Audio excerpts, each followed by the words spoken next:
Magandang umaga mga ka-project.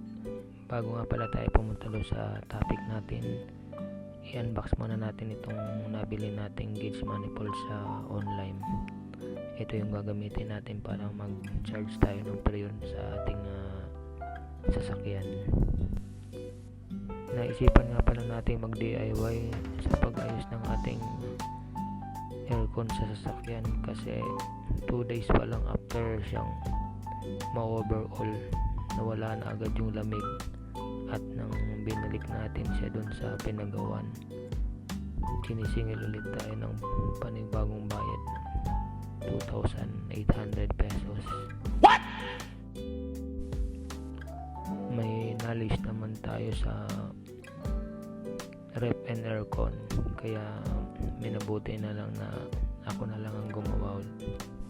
Nagbara yung expansion valve niya, malamang hindi siya napalitan nung mga gumawa. Ayan mga ka-project, mukhang okay naman yung nabili natin. May kasama na siyang quick release adapter ng high side at low side. Sana magtagal ito mga ka-project. Soon after. Ayan, mabalik tayo sa topic.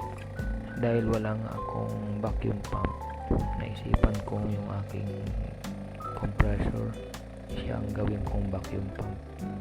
Yung intake niya, linagyan ko siya ng filter, at yung mga butas niya tinakpan ko para walang maging singaw. At successful naman yan mga ka-project, kasi hanggang ngayon malamig pa rin yung aircon ng aking sasakyan.